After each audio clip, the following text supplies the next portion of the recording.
Bhadrak जिलार बंत block अधीनस्थ गोविंदपुर पंचायतर तरागो सरकारी उच्च विद्यालय वार्षिक उत्सव और विदायी संबर्धना कार्यक्रम अनुष्ठित हो जाइछि। आनुष्ठानिक भाव में पूर्वतन प्रधान शिक्षक कृष्णचंद्र साहू यह उद्घाटन करथिबा बेले प्रधान शिक्षक ब्रजकिशोर प्रधान पौरोहित्य अनुष्ठित सभारे प्रथम छात्र छात्री मान द्वारा वंदे उत्कल जननी संगीत परिवेषण कर स्वागत गीतिका को नहीं नृत्य परिवेषण कर पूर्वतन प्रधान शिक्षक जगन्नाथ पात्र मुख्य अतिथि जातीय पुरस्कार प्राप्त शिक्षक शशिशेखर करमर्मा मुख्य वक्ता और सम्मानित अतिथि भाव में अवसर प्राप्त प्रधान शिक्षक पीताम्बर राउत,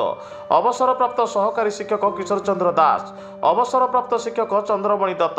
अवसर प्राप्त प्रधान शिक्षक कृष्णचंद्र साहू स्कूल पुरातन छात्र तथा साहित्यिक कवि गाल्पिक समाजसेवी तथा समवायविद सत्यप्रकाश सेठी, परिचालना कमिटर सदस्य वेणुधर दत्त,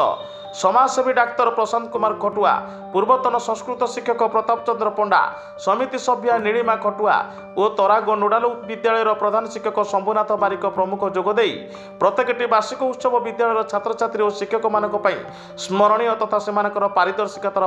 प्रामाणिक दिवस बोली मत प्रकाश करथिले। शिक्षक कोदंडधर सेठी अतिथि परिचय, निवेदिता महापात्र वार्षिक विवरणी पाठ करथिले।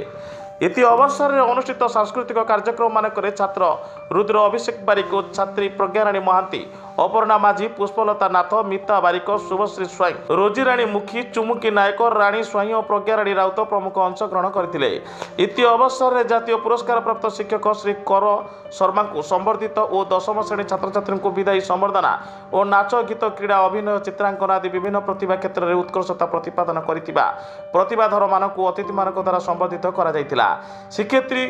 सुस्ती कृष्णा नायक, लोपामुद्रा साहू, लीलिमा परिहारी और जगन्नाथ सेठी ब्रजकिशोर प्रधान प्रमुख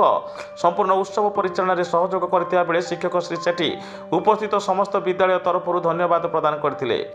भद्रकରୁ ब्यूरो चीफ दिलीप खंडिया को रिपोर्ट, साई सत्य न्यूज।